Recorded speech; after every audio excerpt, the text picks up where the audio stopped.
नमस्कार, मैं डॉक्टर प्रदीप माथुर आज फिर से इस YouTube चैनल के माध्यम से हर बार की तरह एक नया टॉपिक मेडिसिनल यूजेस ऑफ नीम को लेकर आपके सामने उपस्थित हुआ हूं।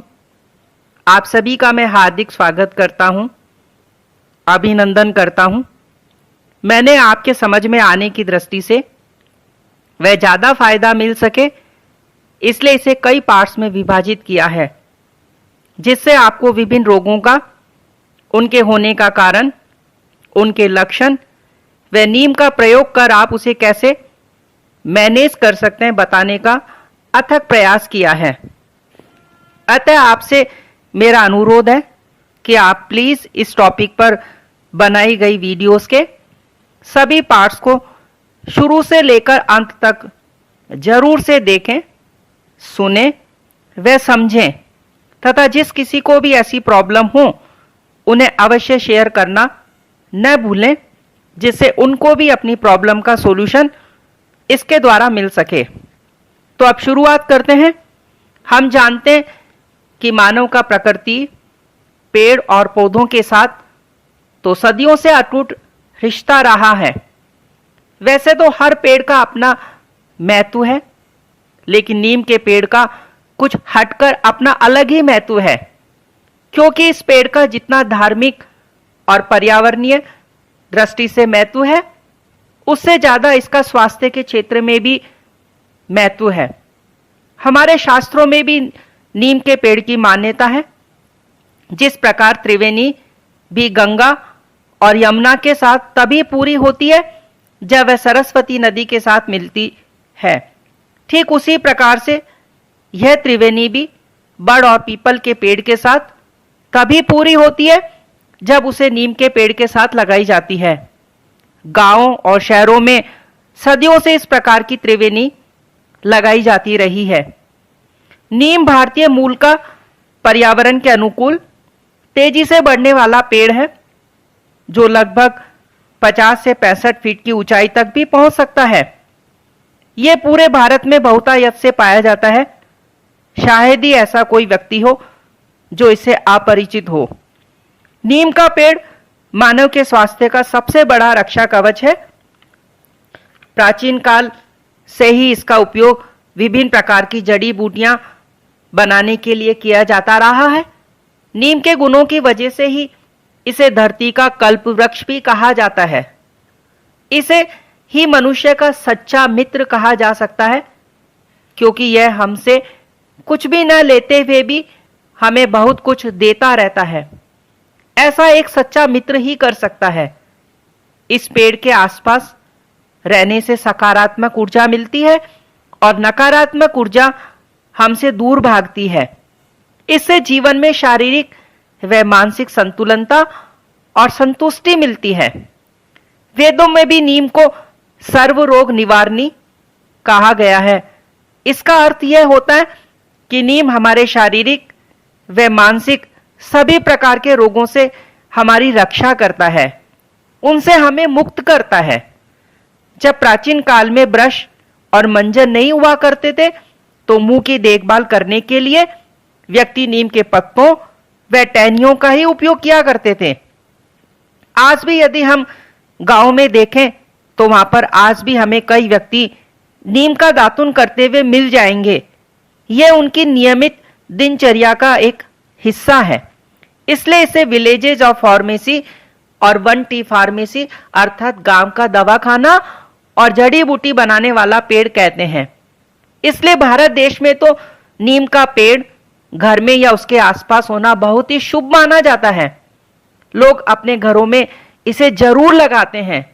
गर्मी में ठंडी हवा देने के साथ ही यह एक ऐसा पेड़ भी है जिसका हर हिस्सा, चाहे वो पत्ते, तने, छाल, फल, जड़ या इसका तेल ही क्यों ना हो, किसी न किसी रूप में किसी न किसी रोग के इलाज में कारगर सिद्ध होता है। इसलिए आप सिर्फ प्राकृतिक चिकित्सा में ही नहीं, बल्कि एलोपैथिक, होम्योपैथिक, आयुर्वेद, यूनानी चिकित्सा प्रणाली में भी सैकड़ों दवाइयों के निर्माण हेतु इसका इस्तेमाल किया जा रहा है। नीम जहर पर भी असरदार है। जहरीले जानवर के काटने पर यदि इसके पत्तों को पीसकर इसके पेस्ट को लगा दिया जाता है तो जहर फैलता ही नहीं है। इसलिए कहा भी गया है कि एक नीम और 100 हकीम दोनों बराबर हैं। सर्व रोगहारी गुणों यानी औषधीय गुणों से भरा होने के कारण आज यह हर्बल ऑर्गेनिक आइटम्स, एंटीसेप्टिक साबुन, cream, lotion, conditioner, hand wash, sanitizer, मंजन और भी विभिन्न प्रकार के कॉस्मेटिक आइटम तथा मधुमेह नाशक चूर्ण इत्यादि दवाइयों के निर्माण में इसका खूब प्रयोग किया जा रहा है। जिस प्रकार हमारा जीवन कड़वी मीठी यादों का मिश्रण है, ठीक उसी प्रकार नीम भी कड़वा मीठा स्वादों का मिश्रण है। जिस क्षण आप इसका सेवन करते हैं तब तो यह स्वाद में कड़वा लगता है, लेकिन बाद में आश्चर्यजनक रूप से एक मीठा स्वाद छोड़ देता है जो शरीर में बहुत ही फायदेमंद होता है। अपने इन गुणों के कारण ही नीम का अपना अहम स्थान है। नीम में फाइटोकेमिकल्स यानी active molecules azadirachtin, nimbolin, nimbin, beta limonoid, beta celastrol, gedunin, quercetin जैसे फ्लेवेनॉइड व फाइबर्स होते हैं जो शरीर के अंदर शक्तिशाली एंटीऑक्सीडेंट के रूप में कार्य करते हैं। इसलिए नीम anti inflammatory, antibiotic, antiseptic, anti fungal, antibacterial, anti fertility, anti depressant, anti pyretic यानी किसी भी प्रकार के dengue, malaria, chikungunya, swine flu इत्यादि किसी भी प्रकार का बुखार हो उसको रोकने के लिए, उसे बचे रहने के लिए, उसको दूर करने के लिए, एंटी डायबिटिक, एंटी पायरेटिक यानी किसी भी प्रकार की डेंटल रिलेटेड कोई भी प्रॉब्लम हो, समस्या उसको दूर करने के लिए, मैनेज करने के लिए, ना हो उसका बचाव करने के लिए, एंटी कैंसरियस व एंटी एजिंग प्रॉपर्टीज रखता है। इसके अतिरिक्त यह ब्लड प्यूरिफायर होने के साथ साथ शरीर को डिटॉक्स करता है, यानी शरीर व मन को स्वस्थ, निरोगी और सुंदर बनाता है। अब इन्हीं गुणों को लेते हुए हम नीम के कुछ महत्वपूर्ण उपयोग के बारे में आपको बताऊंगा। सबसे पहले मैं आपसे चर्चा करता हूं कि डायबिटीज रोग में कैसे आप नीम का उपयोग कर सकते हैं, कैसे आप डायबिटीज को मैनेज कर सकते हैं, कैसे आप उसको कंट्रोल कर सकते हैं, यानी मधुमेह रोग के नियंत्रण में नीम का किस प्रकार प्रयोग किया जा सकता है। आप ये यकीन मानिए कि डायबिटीज के शिकार आधे लोगों को तो यही मालूम नहीं होता कि वे इस रोग की गिरफ्त में आ चुके हैं।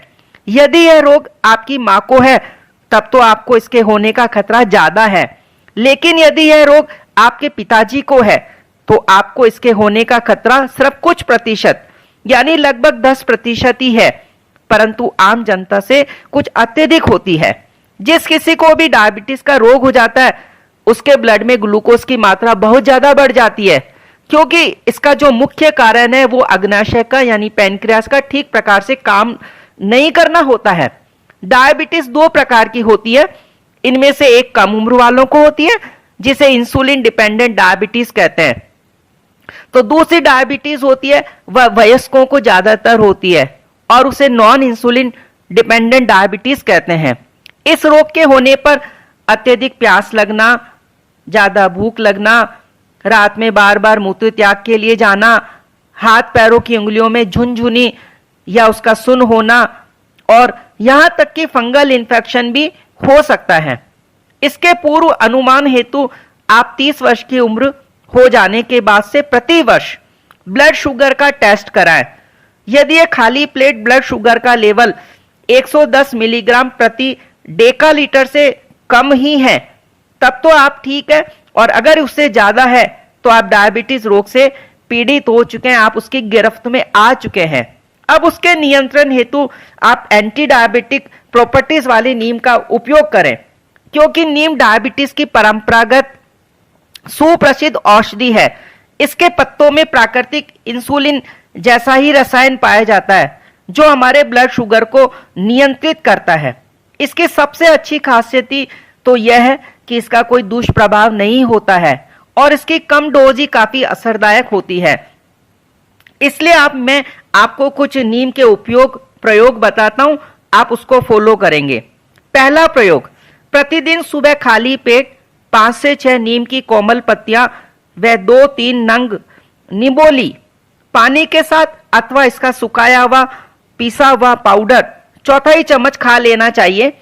दूसरा प्रयोग कर सकते हैं आप नीम के पत्तों का जूस 10 ml के लगभग लंच और डिनर में दोनों समय लेवें, जिसके बनाने की विधि भी मैं आपको समझा देता हूं। आप सबसे पहले नीम की कोमल पत्तियां जो ताजी गहरे हरे रंग की हो, कटी हुई हो या धब्बे वाली नहीं होनी चाहिए, सीधे तने से टूटी हुई हो ही आपको लेना है।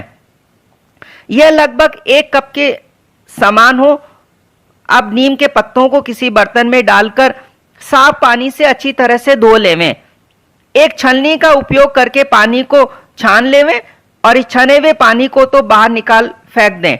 नीम के इन पत्तों में 2 कप पानी मिलाकर मिक्सर जार में मुलायम होने तक इसको पीस लें।